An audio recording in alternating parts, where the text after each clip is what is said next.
Buenos días, como algunos me conocen, yo soy Yuri Mercado, soy becario de tercero en este punto, del Hospital Salvador, y hoy día les traje una presentación que trata principalmente de la retinosquisis ligada al X, sus presentaciones más bien físicas, cómo se va a presentar en el paciente, y la relación que puede existir con respecto al genotipo que va a presentar los pacientes con la expectativa del tratamiento y la agudeza visual final. Me gustaría recalcar que gran parte de las imágenes que vamos a ver forman parte de pacientes que son del servicio y también este genograma. Son todas fotos sacadas del Salvador, así que eh, tenemos una buena corte que me gustaría partir por eso. Bueno, como introducción, me gustaría partir describiendo un poco o dando un caso clínico que hace relación a una herencia ligada al X. Tenemos un paciente joven de 11 años con una agudeza visual mejor corregida de 20-40 ODI, que es el caso índice de acá. La madre refiere un cuadro similar en sus hermanos. Uno, al preguntarle más dirigidamente si es que tenía algún otro síntoma, el chico refiere en negativo nictalopia, alteración de la visión de colores, refiere solamente que ve un poquito mal y para él era como normal ver mal, era normal su visión. La biomicroscopía del segmento anterior era normal sin alteraciones. Entonces, como características de la herencia ligada al X, afecta exclusivamente a los hombres y las mujeres son las portadoras de la enfermedad, quienes transmiten la enfermedad al 50% de sus hijos varones. Estas, por tanto, son asintomáticas y en caso de presentar algún síntoma, que sería muy raro, serían síntomas leves, no expresando el 100% de la enfermedad. Los hombres no transmiten la enfermedad a ninguno de sus hijos hombres, sino que hacen portador a las mujeres. Por lo tanto, no hay transmisión de varón a varón, que es lo que se ve en este caso. Todas las personas que las transmitían eran mujeres. Entonces, solicitamos o analizamos a este niño, pedimos una retinografía y vemos una alteración a nivel macular, unas alteraciones del epitelio pigmentario, con unos pliegues o un patrón que se caracterizaría como en rueda dentada o en rueda de carreta. Pero, si también analizamos la periferia, vemos ciertos grados de esquisis retinal, que es súper importante identificar. Hacemos un zoom a nivel macular y nuevamente vemos estas alteraciones con este patrón en rueda dentada, en rueda de carreta que hay a nivel macular. Hacemos una fotografía, una retinografía con un filtro rojo y nuevamente lo que evidenciamos es este patrón petaloideo de esquí. Hacemos los CT y vemos la esquisis retinal fracta.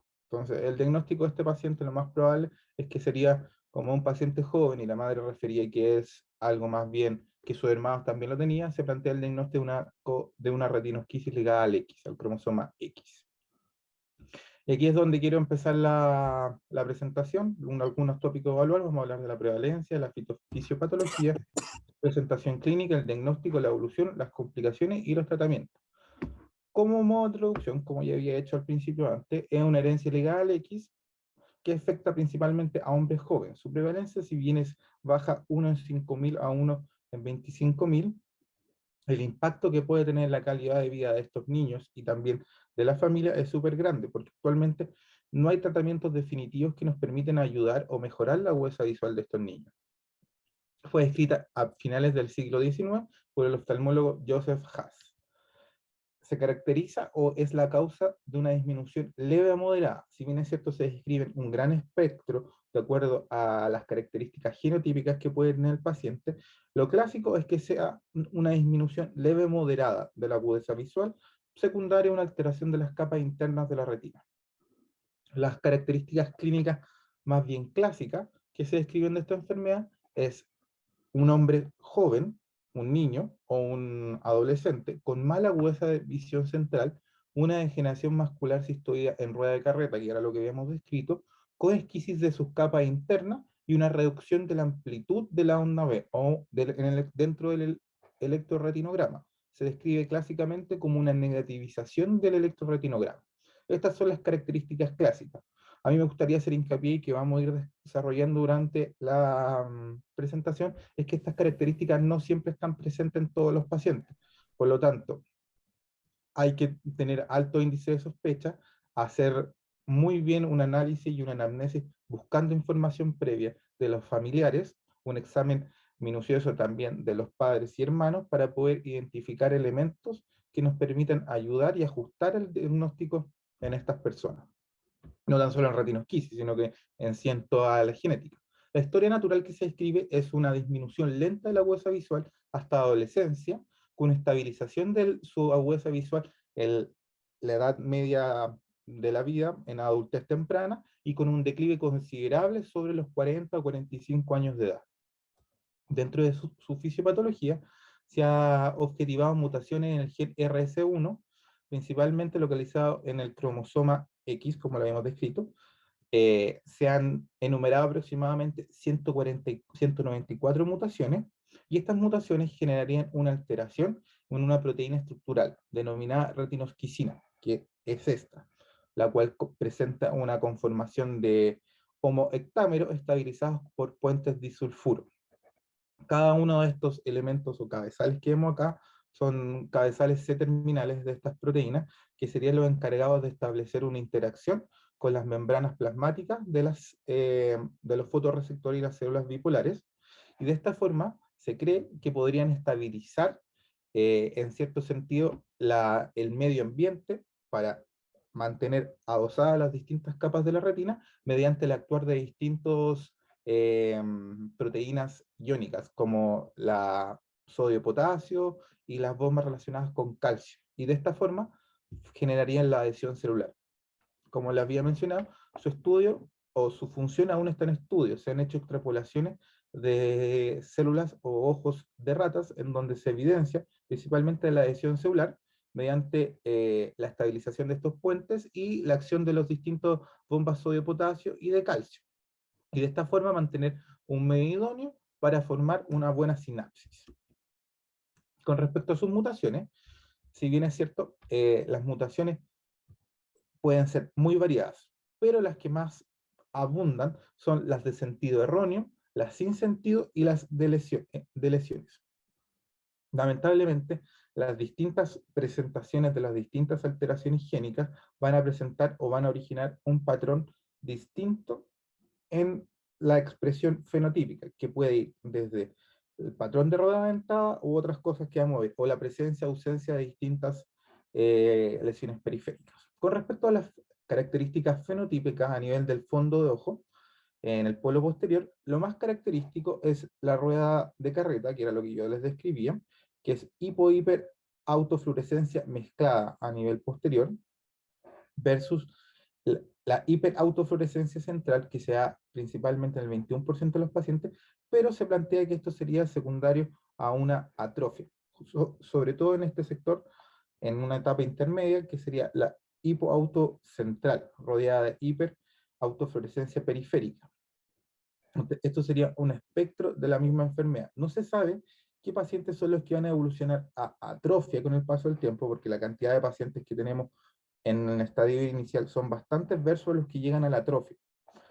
También mencionar que este patrón, o hay personas, hasta un 5% que pueden ser normales en el fondo de ojo, en el polo posterior. Por eso siempre es importante revisar la periferia.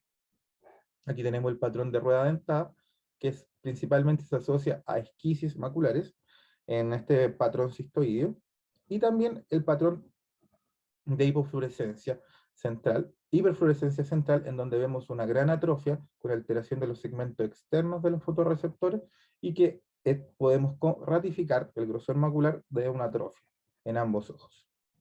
Con respecto a las lesiones periféricas, su prevalencia es más bien variable de acuerdo a las series, pero se describen aproximadamente en un 50%. El libro de la academia, por lo menos, hablan de un 50%, que eran los estudios más clásicos. Su prevalencia, como le dije, es variada, y lo que más vamos a encontrar van a ser retinosquisis a nivel periférica, que van a formar o los vamos a observar en un tercio de los pacientes.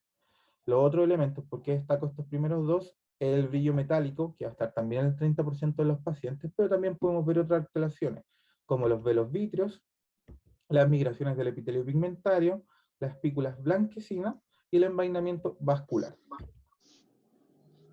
Aquí tenemos otras fotos de nuestro propio poli. Vemos una retinosquisis periférica con alteraciones del epitelio pigmentario, y por otro lado, en otro paciente, la foto de la derecha, vemos alteraciones del epitelio pigmentario, más que nada un brillo metálico. ¿Por qué son tan importantes estas lesiones periféricas y por qué deberíamos ponerle tanto ojo o tanto hincapié una vez diagnosticado este tipo de pacientes, descartar si es que tiene o no? Es porque estas lesiones periféricas tienen una fuerte asociación con las complicaciones que puede presentar el niño o el paciente en este caso. Y son estas complicaciones las principales causas de disminución de la agudeza visual y de ceguera de estos pacientes. No tanto la enfermedad per se, como vamos a ver más adelante, sino que son las complicaciones. Las complicaciones, la primera es la hemorragia vítrea y el desprendimiento de retina regmatógena. Se dan con mayor incidencia en niños y adolescentes en una edad temprana de la vida. Y aquí es donde les traigo este paper, realizado con 66 pacientes, descrito principalmente en Moorfields. Es una corte bastante grande dada la patología que es baja prevalencia. Describieron en primer lugar que la ausencia de complicaciones en pacientes sin lesiones periféricas o con brillo metálico, versus los pacientes que sí hicieron complicaciones, el 90% tenía retinosquisis periférica. Entonces, identificar quién tiene retinosquisis es un elemento trascendental para poder determinar quién o evidenciar quién va a ser una complicación a futuro. Es más, ellos establecieron un factor de riesgo, un ODD, para desprendimiento de retina en presencia de lesiones de 4.06, o sea, de 4, aumentaba 4 veces el riesgo de presentar un desprendimiento de retina. Y este riesgo incrementaba aún más si es que se iban asociando o acoplando otras lesiones en la periferia. Por eso es súper importante, e insisto, nuevamente, examinar la periferia. Estas son las tablas en donde vemos los pacientes que tienen esquisis periférica.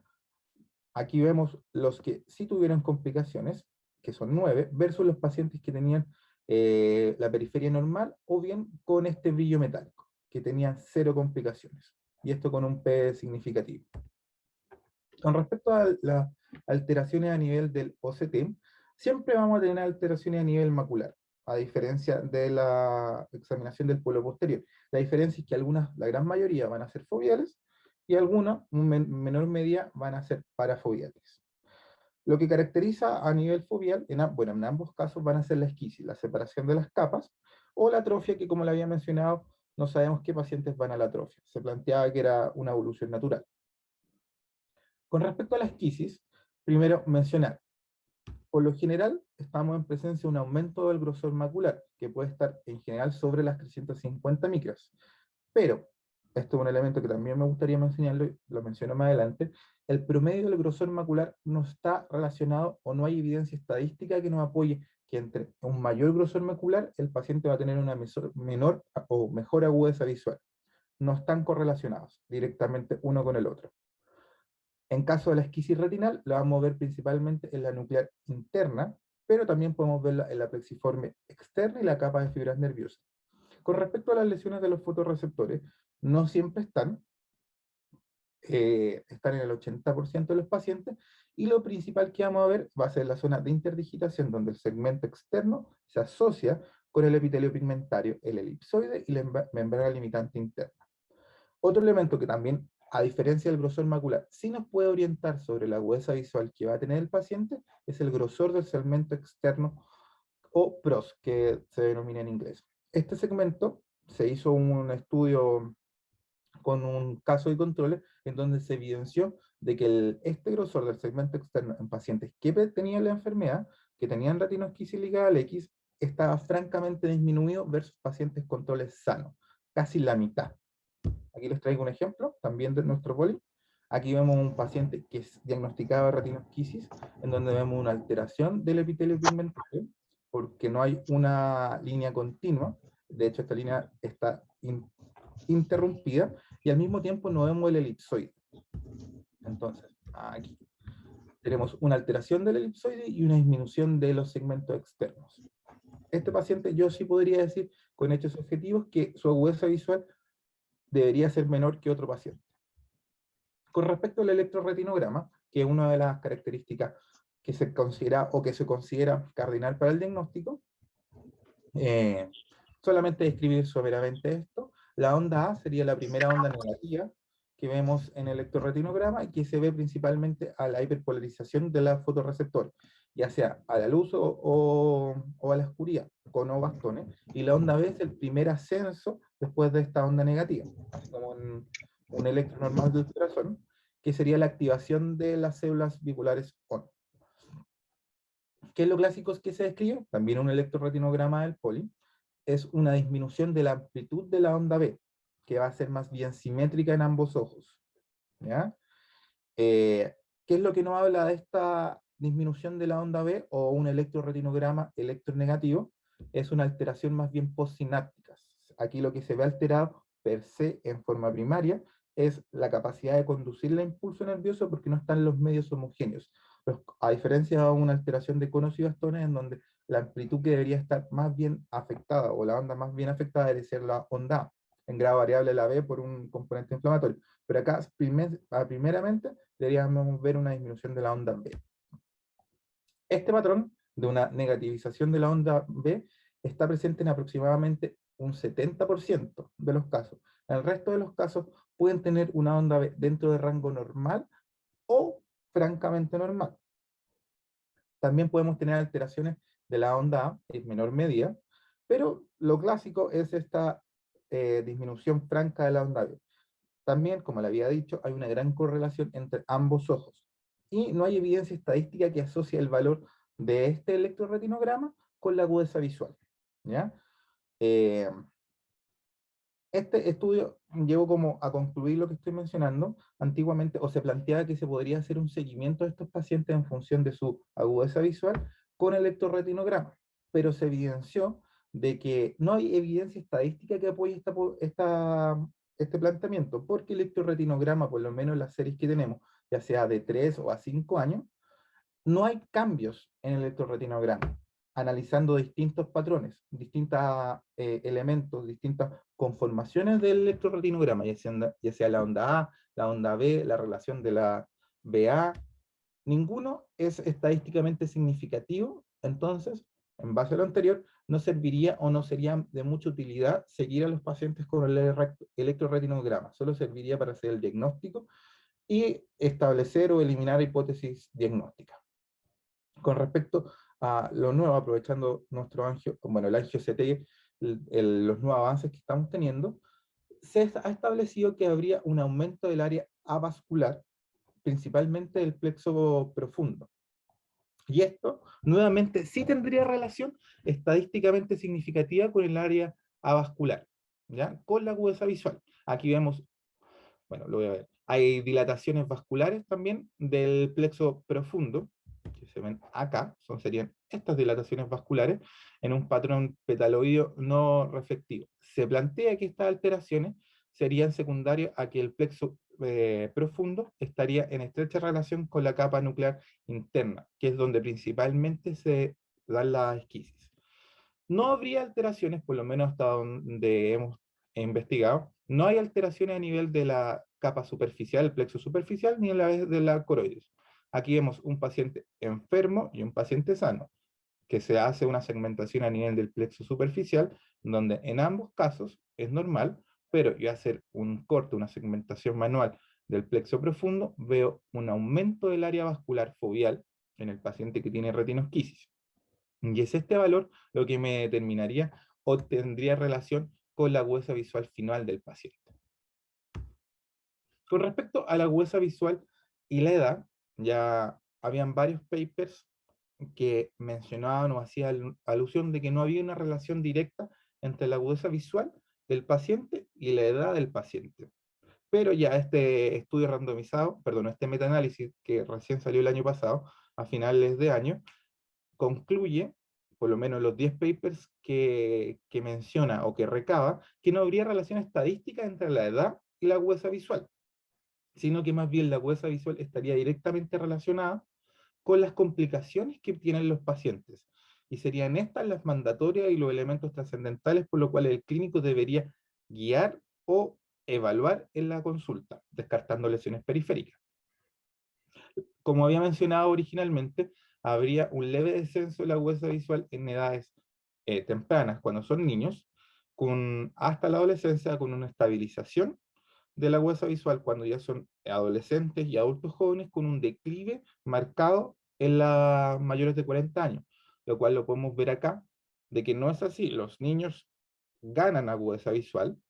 Esto puede estar un poco, ellos lo describen como un sesgo de esto, de que los niños, si bien es cierto, se le toman agudezas visuales con distintas cartillas, y que no se podía hacer una homologación estandarizada de esta toma visual, porque los niños no están aptos para tomarle una agudeza visual con tablas LED, sino que lo hacían con letras, con la E, o con figuras. Entonces ese sería un sesgo, pero si nos vamos ya a edades más adultas, hay una tendencia a una pérdida mínima de la agudeza visual. De hecho, tras este metaanálisis se describió de que en un seguimiento de 7 años la variación de agudeza visual es de una letra en promedio. Entonces, ¿qué factores podemos relacionar con la agudeza visual en estos pacientes o qué deberíamos dedicarnos? En primer lugar, dedicarnos a un buen OCT, elaborar o evaluar la distancia de los segmentos externos de los fotorreceptores, evaluar el área vascular del plexo profundo y descartar posibles complicaciones. Siempre buscar lesiones periféricas que nos vayan a, o que tengan alta asociación, ya que tienen alta asociación con la probabilidad de un desprendimiento de retina. ¿Qué no está asociado? Es el grosor macular, la amplitud de la onda B y la edad. Entonces, solamente para redondear esta parte, si estamos en presencia de un niño o un adulto joven tengo la sospecha diagnóstica de que tiene una retinosquisis ligada al X, pero que presenta una mala agudeza visual, principalmente asimétrica, un estrabismo de reciente diagnóstico, de reciente aparición, que tenga un nistagmus o que tenga una ambliopía severa que no pueda ser explicado por otra causa, lo primero que yo debería ir a buscar y pensar es un tipo de complicaciones, ya sea un desprendimiento de retina o una hemorragia vítrea.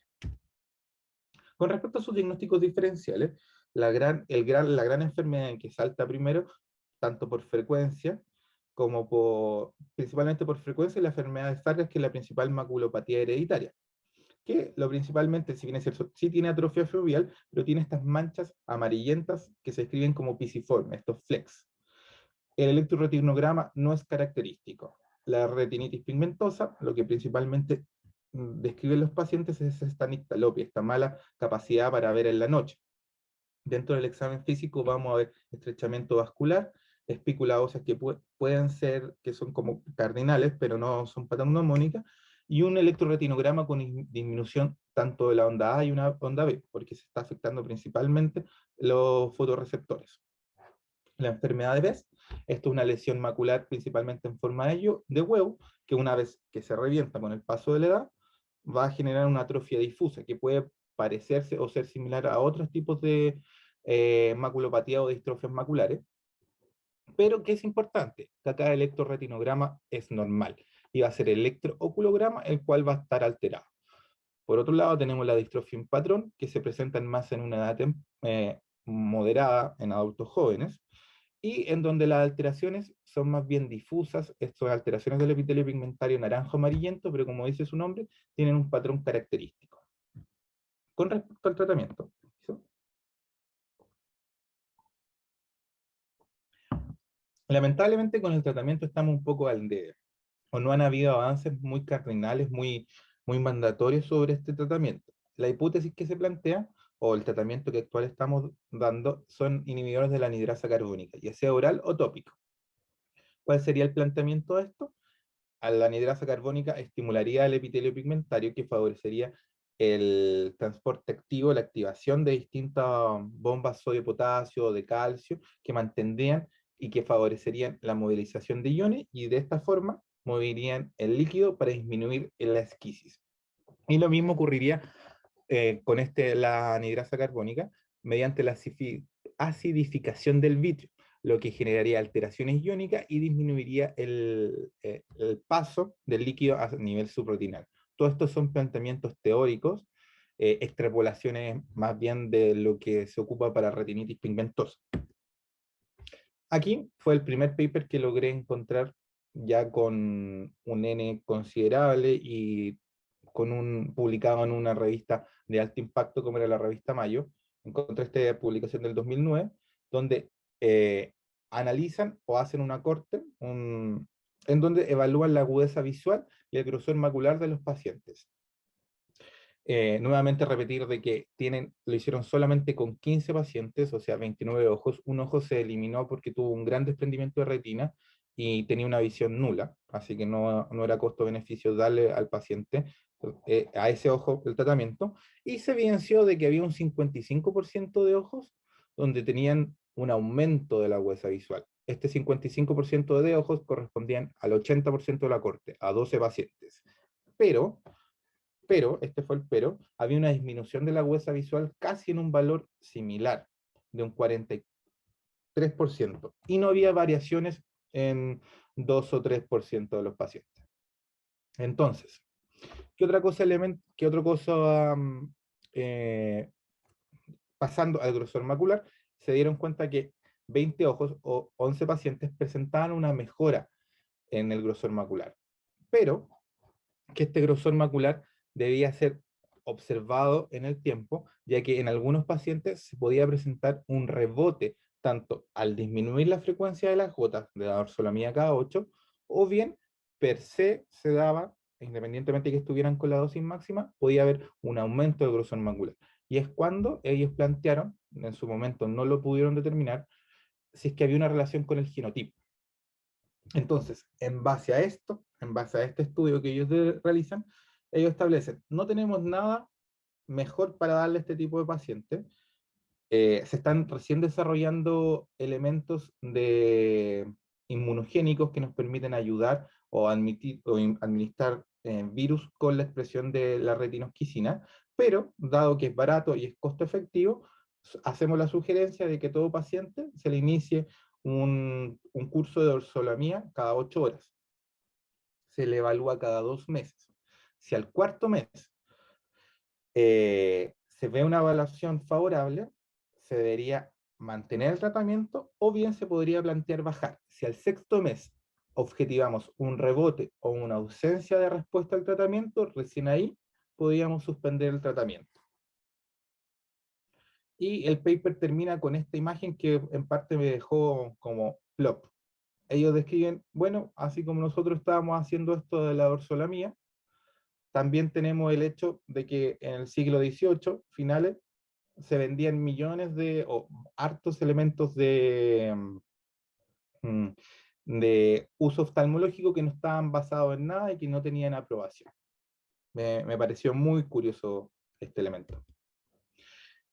Luego, más adelante, ya nuevamente con una corte muy pequeña, 4 pacientes en 7 ojos, se decidió evaluar la relación genotípica con la respuesta. Ellos lamentablemente, bueno, hicieron una OCT y agudeza visual al inicio, los 3 meses y los 12 meses, y a todos los pacientes se les dio dorsolamía, pero también llegaron a la conclusión de que no había evidencia estadística que apoyara que la dorsolamía mejorara la agudeza visual, y tampoco había una asociación entre el genotipo y una respuesta a la dorsolamía.